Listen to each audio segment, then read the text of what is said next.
தென்மண்டல வானிலை தலைவர் பாலச்சந்திரன் செய்தியாளர்களை சந்தித்து வருகிறார். அந்த காட்சிகளை பார்க்கலாம்.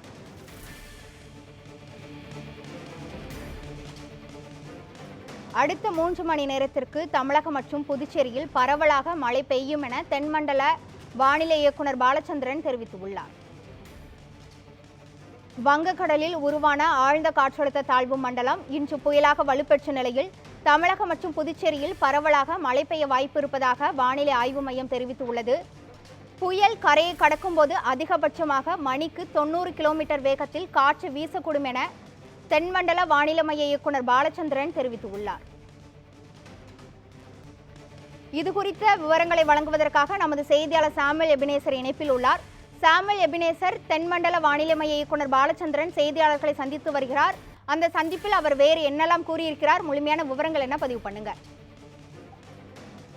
கிருஷ்ணவேணி, இன்று தென்மண்டல வானிலை இயக்குனர் பாலச்சந்திரன் தற்போது செய்தியாளர்களை சந்தித்து வருகிறார். குறிப்பாக நாளைய தினம் இந்த பெஞ்சல் புயலானது கரையை கடக்க உள்ள நிலையில் அடுத்த 3 மணி நேரத்திற்கு தமிழகத்தில் பரவலாக மழை பெய்ய வாய்ப்புள்ளதாகவும் தெரிவிக்கப்பட்டிருக்கிறது. காஞ்சிபுரம், சென்னை, திருவள்ளூர் மற்றும் செங்கல்பட்டு ஆகிய பகுதியில் கனமழை பெய்ய வாய்ப்புள்ளதாகவும் தெரிவிக்கப்பட்டிருக்கு. வட தமிழகங்களில் கடலோர மாவட்டங்களில் சுமார் 50 முதல் 70 கிலோமீட்டர் வேகத்தில் காற்று வீசக்கூடும் எனவும் அவர் தெரிவித்திருக்கிறார். அதே மட்டுமல்லாமல் நாளை புயல் கடக்கும் பொழுது 90 கிலோமீட்டர் வேகத்தில் கடலூர், மயிலாடுதுறை, செங்கல்பட்டு உள்ளிட்ட மாவட்டங்களில் காற்று வீசக்கூடும் எனவும் அவர் தெரிவித்திருக்கிறார்.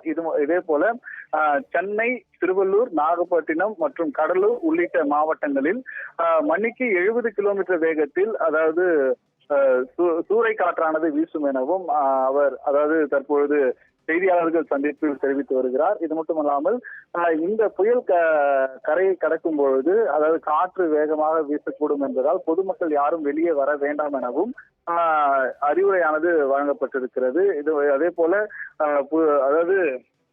இந்த புயல் நேரங்களில் தமிழக அரசும் ஏற்கனவே தெரிவித்திருக்கிறது போல புயலின் காற்று அதிகமாய் வீசுவதால் கட்டுமான நிறுவனங்கள் மற்றும் விளம்பர பதாகைகள் உள்ளிட்டவைகள் சாலை ஓரங்களில் வைக்கப்பட்டிருக்கக்கூடியவர்கள் அகற்ற வேண்டும் என்றும், அதே போல கட்டுமான பணிகள் நடைபெற இருக்கக்கூடிய இடங்களில் வைத்திருக்கக்கூடிய கிரேன் மற்றும் உள்ளிட்டவைகளை தரையிறக்க வேண்டும் என்பது போல அறிவுரையும் தமிழக அரசு ஏற்கனவே வழங்கியிருந்தது போல தற்போது சென்னை வானிலை ஆராய்ச்சி மையம் தரப்பில் இந்த புயல் காரணத்தால் சுமார் 90 கிலோமீட்டர் வேகத்தில் கடலூர், மயிலாடுதுறை உள்ளிட்ட பகுதிகளில் கரையை கடக்கும் என்றும், அதே போல புதுச்சேரியில் சுமார் 270 கிலோமீட்டர் தொலைவில் இந்த புயலானது மையம் கொண்டிருப்பதால் அதி கனமழை மற்றும் கனமழைக்கு வாய்ப்புள்ளதாகவும் அவர் தற்போது செய்தியாளர்கள் சந்திப்பில் தெரிவித்து வருவது குறிப்பிடத்தக்கது.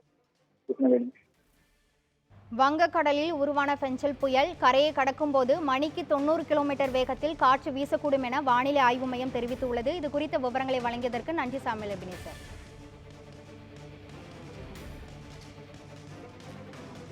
வங்கக்கடலில் உருவான பெஞ்சல் புயல் கரையை கடக்கும் போது அதிகபட்சமாக மணிக்கு 90 கிலோமீட்டர் வேகத்தில் காற்று வீசக்கூடும் என தெரிவிக்கப்பட்டுள்ளது.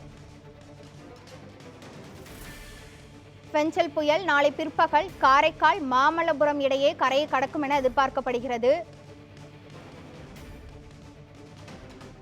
மீனவர்கள் அடுத்த 2 நாட்களுக்கு கடலுக்கு செல்ல வேண்டாம் எனவும் அறிவுறுத்தப்பட்டுள்ளது.